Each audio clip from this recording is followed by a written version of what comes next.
Praise the Lord. सभी विश्वासी भाई बहनों को प्रभु यीशु मसीह में जय मसीह की। बाइबल शिक्षा चैनल पर आप सभी का स्वागत है।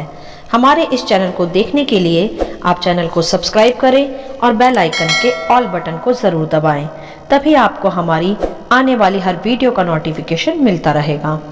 आज मैं आपके लिए बाइबल की पुस्तक से उत्पत्ति अध्याय 32 का 22 से 32 वचन लेकर आई हूँ, याकूब का मल्लयुद्ध। तो चलिए भाइयों बहनों, हम वीडियो स्टार्ट करते हैं।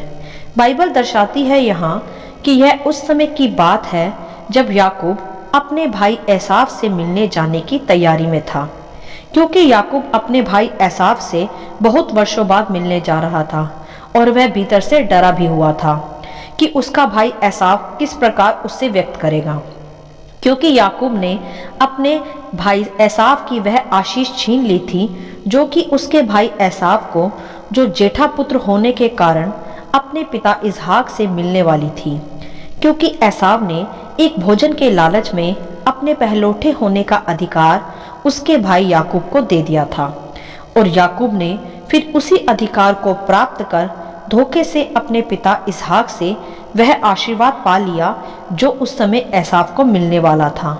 याकूब व एसाव की यह पूरी कहानी विस्तार से जानने के लिए आप हमारी वीडियो भी देख सकते हैं, जिसका टाइटल है याकूब और एसाव। उसका लिंक भी डिस्क्रिप्शन बॉक्स में दे दिया गया है। आज यहाँ हम एक अलग विषय की चर्चा विस्तार से करेंगे।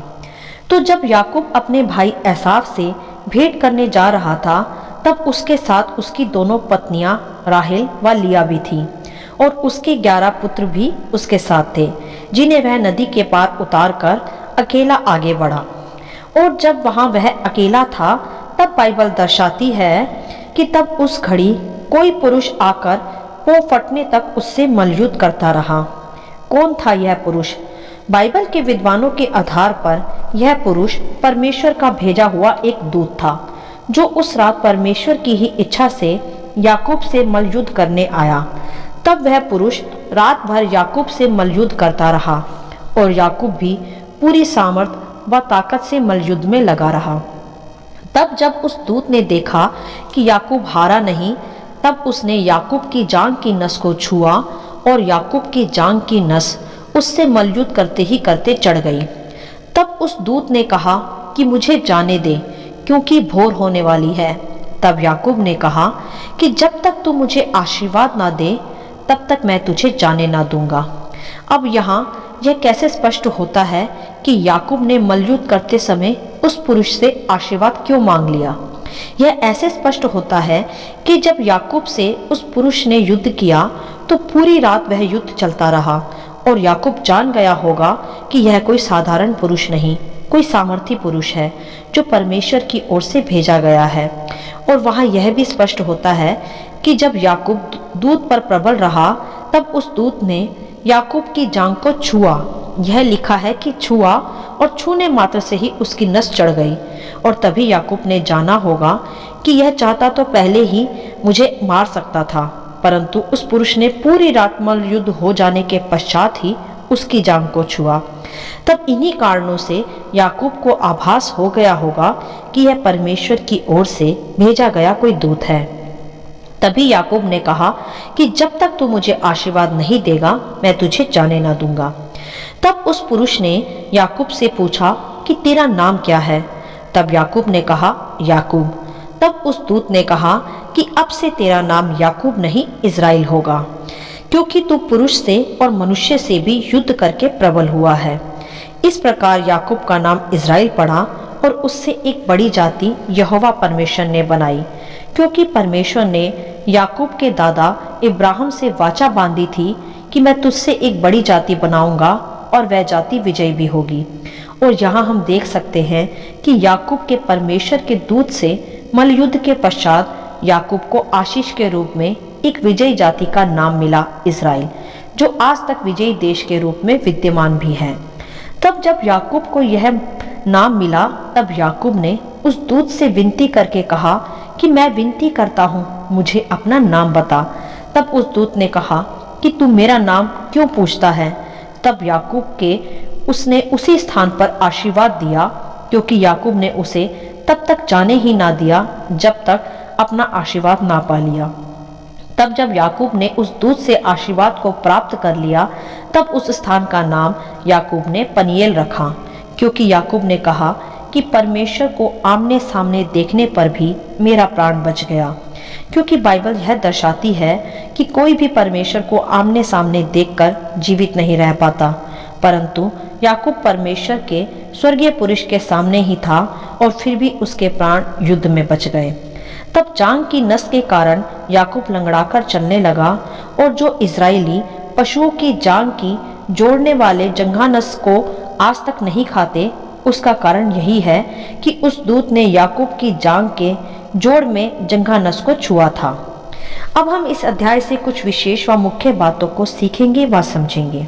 मेरे प्रियो, जब याकूब ने अपने पिता इसहाक से अपने भाई के स्थान पर आशीर्वाद प्राप्त कर लिया था, तब भी याकूब के भीतर अपने पिता से आशीष ही पाने की चाहत थी, जुनून था कि वह आशीषों को प्राप्त करे। और जब एसाव ने अपने पहलौठे होने का अधिकार केवल मात्र भोजन के लिए ही अपने भाई याकूब को दे दिया, तो यह एसाव की एक बड़ी गलती थी, जिसका फायदा याकूब को मिला कि जो आशीष, जो अधिकार एसाव को बड़े भाई व बड़े पुत्र होने पर मिलने वाले थे, वे याकूब ने अपने पिता से अपने लिए प्राप्त कर लिए। यह सत्य है कि याकूब ने यह आशीष झूठ बोलकर प्राप्त की थी। जब उसका पिता बूढ़ा हो गया था तथा उसे साफ दिखता नहीं था, तब याकूब ने अपने पिता के पास जाकर अपना नाम याकूब नहीं एसाव बता दिया था, और वह आशीष वह उससे छीन लाया जो उसके भाई एसाव को मिलने पर थी। और आप ध्यान पूर्वक पढ़ सकते हैं इसके पिछले अध्यायों में, या हमारी वीडियो भी देख सकते हैं कि उस एक झूठ के कारण याकूब को परिणाम भुगतने भी पड़े जब वह अपने मामा लाबान के पास जाकर रहा। परंतु यहाँ हम उस विषय की बात नहीं करेंगे आज, क्योंकि हमारा विषय अलग है कि याकूब की आशीषों को प्राप्त करने की चाहत व जुनून, जो कि उसमें पैदा होने व माँ के गर्भ से ही चला आ रहा था। क्योंकि बाइबल यह भी दर्शाती है कि जब याकूब व एसाव माँ रिबिका के गर्भ में थे, तब भी गर्भ में बहुत युद्ध होता था दोनों में, क्योंकि रिबिका के द्वारा बाइबल में स्पष्ट किया गया है कि वह उस समय के दौरान बहुत परेशान थी ऐसी अवस्था से। तब भी याकूब युद्ध में प्रबल रहता था, जो आज तक परमेश्वर के दूत पर भी प्रबल रहा। तब भी याकूब आशीषों के पीछे था और आज भी। यहाँ हम याकूब के एक ऐसे स्वभाव व जुनून को देख सकते हैं जिसने उसे विजयी बनाया। मेरे प्रियो, यह तो सत्य ही है कि जब कोई मनुष्य किसी वस्तु को पाने की चाहत रखता है, तब कायनात भी उसे उससे मिलाने में जुट जाती है। ऐसा ही स्वभाव था याकूब का कि उसे परमेश्वर से, पिता से आशीषों को प्राप्त करने की चाहत व जिद रहती थी। जैसे उसने अपने पिता से आशीष को प्राप्त किया, और जब उस समय में कोई अपने मुख से आशीष दे दे तो वह लगता भी था।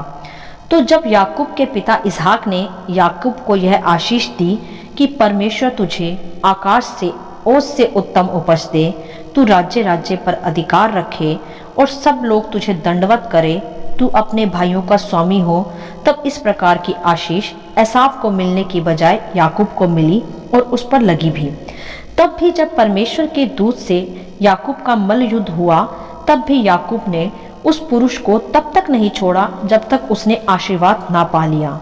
मेरे प्रियो, यह एक प्रेरणा भी है हमारे लिए कि हम परमेश्वर से किस प्रकार की प्रार्थनाएं करते हैं, केवल नाम मात्र की एक रिलीजियस वे से या जिद करके। जैसे एक बच्चा अपने पिता से खिलौने पाने की जिद करता है और फिर पिता प्रेम से भरकर, दया से भरकर, करुणा से भरकर अपने बेटे की वह जिद पूरी भी करता है। यहाँ वही रिश्ता सिद्ध होता है याकूब व परमेश्वर के बीच। जैसे याकूब बचपन से ही जिद व जुनून से भरा था, तो यही स्वभाव ने उसे एक उत्तम आशीष का भी वारिस बना दिया। मैं यह नहीं कहती कि हमें परमेश्वर से या बच्चों को पिता से कुछ गलत बातों की डिमांड या जिद करनी चाहिए, नहीं, यह गलत है। परंतु बच्चा अपने पिता से उसके प्रॉमिस किए जाने के पश्चात कि जैसे तू अच्छे नंबरों से पास होगा तो मैं तुझे टॉय दिलवाऊंगा, इस प्रकार की डिमांड जब बेटा अपने पिता को उसके प्रॉमिसेस को याद दिलाकर करता है, तो वह गलत नहीं उसका गिफ्ट, उसका अधिकार है। और तब मजबूरन पिता को अपने वायदे के अनुसार अपने बच्चे को गिफ्ट देना भी पड़ता है, उसकी बात को मानना भी पड़ता है। उसी प्रकार भाइयों बहनों, जब हम परमेश्वर पिता की आज्ञाओं के अनुसार उसकी दृष्टि में सही बने रहते हैं, तो हम भी परमेश्वर पिता को उसकी प्रतिज्ञाओं को स्मरण करा के उससे आशीषों को प्राप्त कर सकते हैं, क्योंकि पिता परमेश्वर की प्रतिज्ञाएं तो भरी पड़ी हैं आशीषों से। बस हमें उन्हें पाने की चाहत व जुनून व जिद को अपने भीतर रखना चाहिए। और ऐसा भी हमारा चरित्र व चाल चलन हो तो हम उसे प्राप्त कर सके। ये नहीं कि बच्चा एग्जाम में पढ़ा भी नहीं, फेल भी हुआ, तब भी पिता से जिद करे कि मुझे गिफ्ट चाहिए ही। नहीं, यह तो तभी संभव है जब वह आज्ञाओं को पूरा करे। तो इसी प्रकार हमारी आशीषें भी आज्ञाओं पर चलने पर ही हमें मिलती हैं, क्योंकि पिता परमेश्वर का भी स्वभाव है कि वह अपने वायदों से कभी पीछे नहीं हटता, क्योंकि वह किसी मनुष्य का नहीं परंतु सर्वशक्तिमान परमेश्वर का वायदा है। और हमें भी अपने अंदर आशीषों को पाने की चाहत व जिद को रखना चाहिए कि मैं अपने परमेश्वर से आशीषों को अवश्य प्राप्त करूंगा, चाहे मुझे उसके लिए कुछ भी क्यों ना करना पड़े। और कुछ भी करना अर्थात अपने चाल चलन को, अपने व्यक्तित्व को, अपने आचरण को, अपनी जीवन शैली को परमेश्वर के अनुसार बदलना ही क्यों ना पड़े, तभी तो हमें परमेश्वर की आशीषें प्राप्त होंगी। इस प्रकार की जिद रखना उत्तम भी है और भला भी।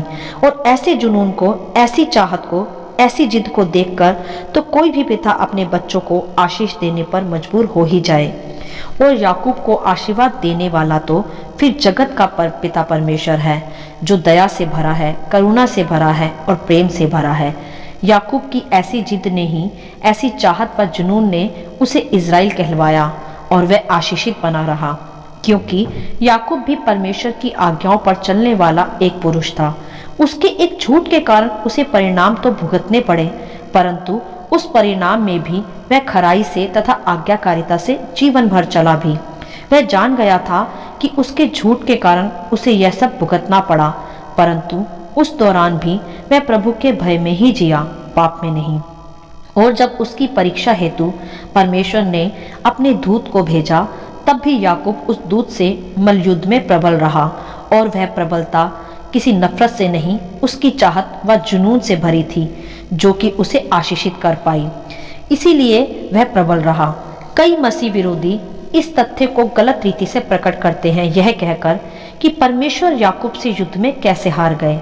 वह हारे नहीं, ना ही याकूब युद्ध में जीता। युद्ध में जीतने वाला घायल कैसे होता?